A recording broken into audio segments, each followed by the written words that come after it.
The mall was packed on a Saturday afternoon. Families, teenagers, strollers, food court lines stretching back past the napkin dispensers. Nobody was paying attention to the little girl at table 7. Nobody except the dog. Officer Ryan Calloway and his canine partner, Hayes, were doing a routine patrol sweep through the Westfield Mall food court. Nothing unusual, nothing flagged, just a standard Saturday presence patrol. The kind designed to make families feel safe and make trouble feel unwelcome. Hayes had been calm the entire shift, until he wasn't. The German Shepherd stopped mid-stride. His ears went forward. His body went still in that way Ryan had learned. Over 4 years meant exactly one thing. Something is wrong. Ryan followed Hayes's gaze across the food court. A young girl, maybe 8 years old, sitting across from a man in a gray jacket. A half-eaten burger in front of her. Eyes down, nothing obviously wrong, but Hayes wasn't moving. And then Ryan saw it. The girl reached up, touched her ear 3 times, slow and deliberate. Then her hand dropped back to the table. Hayes barked once. Ryan had been a K9 handler for 4 years. He had never heard Hayes bark at a child, not once. Stay with us because this story will leave you speechless. Before we start, make sure to hit like and subscribe.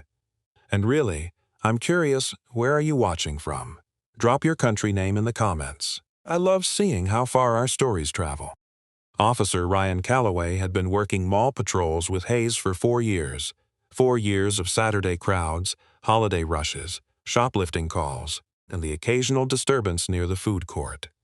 4 years of the same route, the same faces, the same rhythm. He knew this mall, the way you know a place you've walked through 1,000 times. Every entrance, every blind spot, every corner where teenagers like to gather, and every bench where elderly couples came to sit and watch people go by. And he knew Hayes. He knew the difference between Hayes alert and Hayes comfortable. He knew the difference between Hayes curious and Hayes certain. He knew the specific way the dog's ears moved when he had caught something worth pursuing, and the specific way his body went still when he had found something that needed immediate attention. On that Saturday afternoon in November, Hayes went still. They had been in the food court for about 12 minutes. Routine sweep.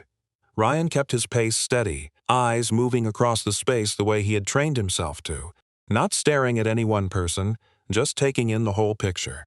Families at tables, a group of teenagers near the pizza counter. A woman with a stroller trying to navigate between chairs. The ordinary noise of 200 people eating lunch at the same time. Hayes walked beside him, leash loose, body relaxed. And then the leash went tight. Ryan looked down. Hayes had stopped completely. 4 legs planted, head forward, ears up and slightly forward, not pinned back like aggression, forward like attention. His nose was working in the short, rapid pulls that Ryan knew meant he had locked onto a scent or a signal that his training was telling him to investigate. Hayes. The dog didn't look at him. That was unusual. Hayes almost always checked in when Ryan said his name. Ryan followed the dog's line of sight. Table 7. A young girl, maybe 8 years old, sitting across from a man in a gray jacket. The man was leaning back in his chair, one hand around a large soda, talking on his phone. The girl had a burger in front of her, barely touched. Her hands were flat on the table. Her eyes were down. Ryan told himself it was nothing. A kid bored while her father was on the phone. It happened in every food court in every mall in the country, every single Saturday. He gave Hayes the command to continue. Hayes didn't move. Ryan stood still beside his dog and watched. 30 seconds. A minute the man finished his call, set his phone down and said something to the girl. Ryan couldn't hear it from where he was standing. The girl nodded without looking up. The man picked up his phone again, and then the girl did something. She reached up with her right hand, touched the top of her ear. Once, twice, 3 times, slow and deliberate. Then her hand came back down to the table. She hadn't looked up. She hadn't looked around. She hadn't looked at Ryan or Hayes, but Hayes barked. One sharp bark, the kind that cut through 200 people eating lunch and made 3 nearby tables go quiet. Ryan's hand tightened on the leash. Ah, in 4 years, Hayes had never barked at a child in a public space, not once. The man at table 7 looked up immediately. He looked toward Ryan and Hayes. His expression changed. Not the mild curiosity of someone who heard a dog bark, but something quicker than that. Something that flickered across his face and disappeared too fast for most people to catch. Ryan caught it. He had spent 4 years learning to catch that flicker. The man looked back down at his phone. Too deliberately. The kind of deliberate that people do when they are trying to look like they are not paying attention to something that has their full attention. Ryan crouched beside Hayes. "What did you find?" he said quietly. Hayes was still staring at the table. His body hadn't relaxed. Ryan looked at the girl again. She still hadn't moved, still hadn't looked up, but her hands on the table, he could see them from here. Her fingers were pressed flat against the surface in a way that looked like she was holding herself very still on purpose. Ryan stood up slowly. He reached for his radio. "Despatch, this is Callaway, Unit 7. I'm in the Westfield Food Court. I have a possible child welfare concern. I need a plainclothes officer at my location. Keep it quiet. Copy, Unit 7. How soon?" Ryan looked at the man at the table, who was now typing on his phone. Now, Ryan said, he didn't approach the table directly. That was the first rule. If something was wrong, a direct approach gave the adult a chance to react before Ryan could assess the situation. He needed more information first. He moved to a food counter 20 feet away and ordered a coffee he didn't want. Keeping the table in his peripheral vision, Hayes sat beside him, still watching. The girl touched her ear again, same 3-tap sequence, same right hand, same slow, deliberate movement. Ryan set down the coffee cup. That wasn't a nervous habit. Nervous habits were irregular. They changed speed, changed pressure, changed frequency depending on the moment. This was the same every time, 3 taps, slow. Then hand back down. Ryan had been trained in child welfare indicators as part of his K-9 certification. He had sat through hours of seminars on body language, silent distress signals, behavioral patterns in children who could not communicate verbally, 3-tap signals. Repeated, deliberate, consistent. He had seen this in a training video once. His chest tightened. Officer Priya Desai arrived in plainclothes 6 minutes later. She was off duty but close by. Jeans, a light jacket, no badge visible. She spotted Ryan at the counter and came to stand beside him without making it obvious. "Table 7, Ryan said quietly. "Young girl, man in a gray jacket. She's been doing a 3-tap signal on her ear every few minutes. Hayes alerted the moment we walked in range." Priya looked toward the table without turning her head. "How old is the girl?" 8 maybe. "Small for her age." The man? Mid-40s. Hasn't looked at her much. On his phone mostly. Priya watched for a moment. The girl reached up and tapped her ear again. 3 times. Priya exhaled slowly. "That's not random." "No," Ryan said. "It's not. What does Hayes say?" Ryan looked at his dog. Hayes was still sitting, still watching the table, body taut with the quiet certainty Ryan had come to trust more than almost anything else. "He hasn't relaxed once since we got here," Ryan said. Priya straightened up. "I'm going to walk past the table. Get close enough to hear." Priya walked through the food court the way shoppers walk, without purpose, without hurry, glancing at the menu boards above her as she passed. She went by table 7 close enough to hear the man's voice. He was on the phone again. She caught 3 words before she was past. She kept walking to the far side of the food court, then turned and came back toward Ryan at the counter.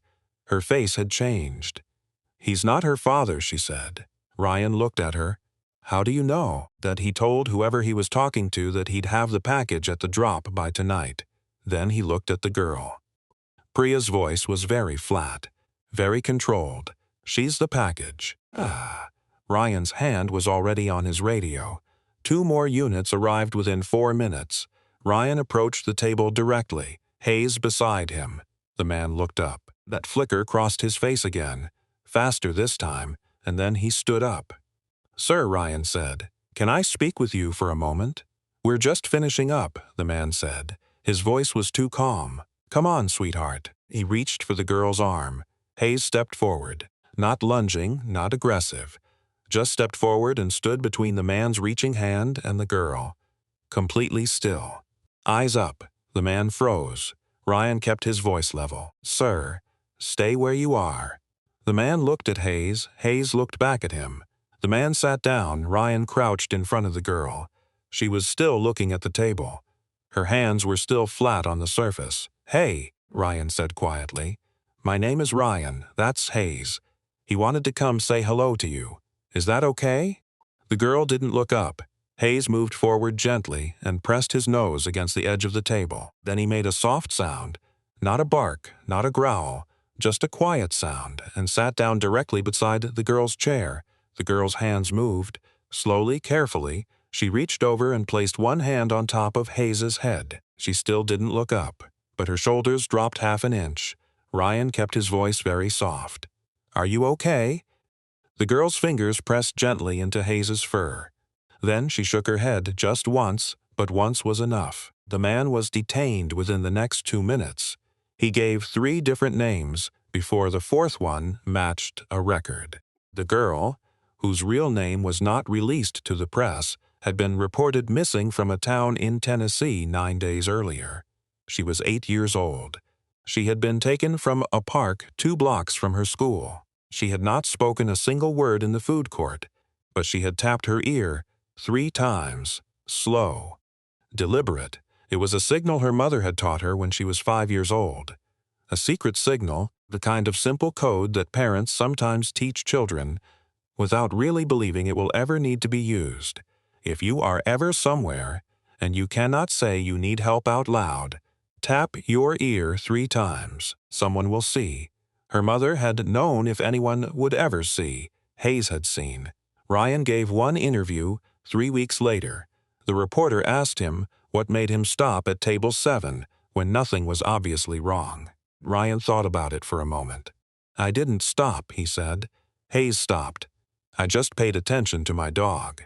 The reporter asked how Hayes had known. Ryan looked at his partner, sitting beside his chair the way he always sat, calm, alert, present. "I don't know exactly," Ryan said. "Dogs read things we can't. Stress hormones, micro-expressions, body tension. Things that happen below the level where most humans notice. Hayes noticed something about that girl that I couldn't see yet, and he told me in the only way he could." "1 bark," the reporter said. "1 bark," Ryan said. "That's all it took." The girl was reunited with her mother 4 hours after the food court.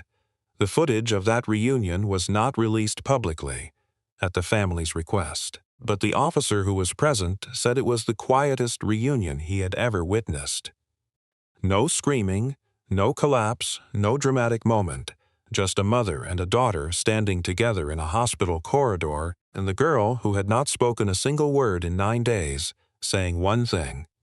"I kept signaling, Mom. I kept signaling." Her mother held her and said, "I know, baby. Someone finally saw. Some signals are loud, sirens, alarms, shouts, and some signals are 3 quiet taps on an ear in a crowded food court, made by an 8-year-old girl who had been taught by her mother that help could come if she just kept asking. She kept asking for 9 days, and on the 10th day, a dog stopped walking and a handler paid attention. If this story moved you, share it today. Because somewhere, right now, a child is asking for help in the only way they can. And all it takes is one person, or one dog, paying attention. Drop your country in the comments. I love seeing how far these stories travel.